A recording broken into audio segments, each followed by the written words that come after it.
Hi, welcome back to Upward Look TV. The current COVID-19 has led to the increase in use of infrared thermometers. The devices use infrared light to scan heat radiation, mostly on the forehead and sometimes other parts of the body. It works by receiving the thermal radiation emitted by humans. People who have recently tried to resume their lives by leaving home and going to shops and restaurants have probably stopped at some temperature check control system. Usually, someone with an infrared thermometer in hand points the machine-looking tool to the client's forehead and finds out if the person is running a fever. But is the use of infrared thermometers harmful to humans? Please, if this is your first time here, do not forget to subscribe, like and share. I want to talk to you about the temperature checks they're doing with the temperature guns, and I want to read you a post which was on Solutions Empowerment, but I do not know where it was reposted from. And there's a couple of things to think about. The very act of pointing a gun at someone's head and normalizing that, particularly towards, well, anyone's head, but particularly the children, it has to have an effect on you at an energetic level, and it's terribly wrong. But there's also other things to think about too, particularly with regard to your pineal gland, which is vitally important and something which is under constant attack and has been for a long time, because it's the bridge, if you will, or the gateway is probably a better one, to the higher energy realms, the spirit worlds. Anyway, let me read you this, and this was from an Australian nurse. I'm really worried. I've started implementing the new protocols in force. One of my new tasks is taking and recording each person's temperature. I aim for the center of their forehead with my thermometer-shaped gun. I pull the trigger, wait for the beep, and record the temperature. I always apologize to the person before proceeding. After doing this a dozen or more times, I suddenly had a realization. Are we being desensitized to be targeted at the head and also causing potential health issues by aiming an infrared ray to the pineal gland?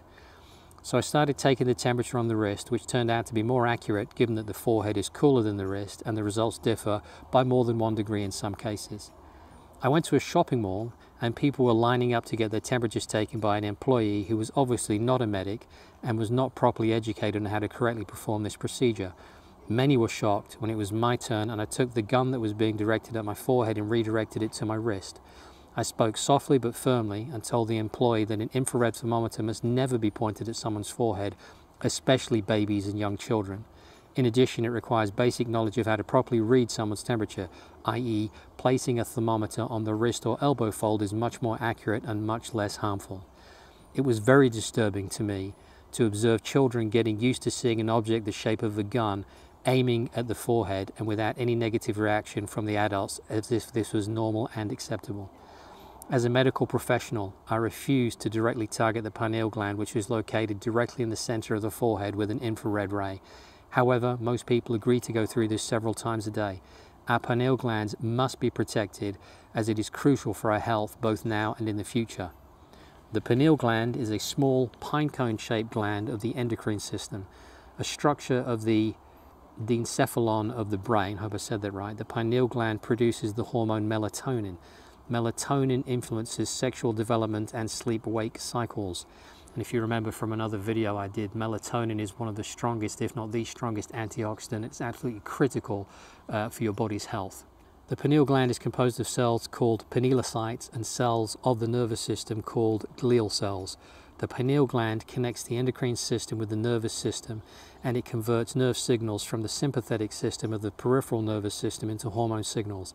Over time, calcium deposits build up in the pineal, and its accumulation can lead to calcification in the elderly. Function. The pineal gland is involved in several functions of the body, including secretion of the hormone melatonin, regulation of endocrine functions, conversion of nervous system signals to endocrine signals, causes sleepiness, influences sexual development, influences immune system function, antioxidant activity. Ask yourself, is it ever wise to aim an infrared laser light at the pineal gland? I'm going to leave you to have a think about that one. If you are subjected to those kind of temperature checks, you might want to redirect that to your elbow fold or your wrist to give them a more accurate reading and to avoid any potential health damage that they are inadvertently being trained to cause in you. And I say, I've seen things when Tony mentions thermometers. They aim something at your forehead, they stay this far away, boom, and they tell you what your temperature is. I said, I've never seen that before. I've learned a lot. I've learned a lot. Friends, what do you think? Does the infrared affect your pineal gland? Would you stop allowing them to shoot the rays directly to your forehead, and allow them your hand or other parts of your body instead? Tell us in the comments section below, what are your thoughts? Thanks for watching, and do not forget to subscribe and share.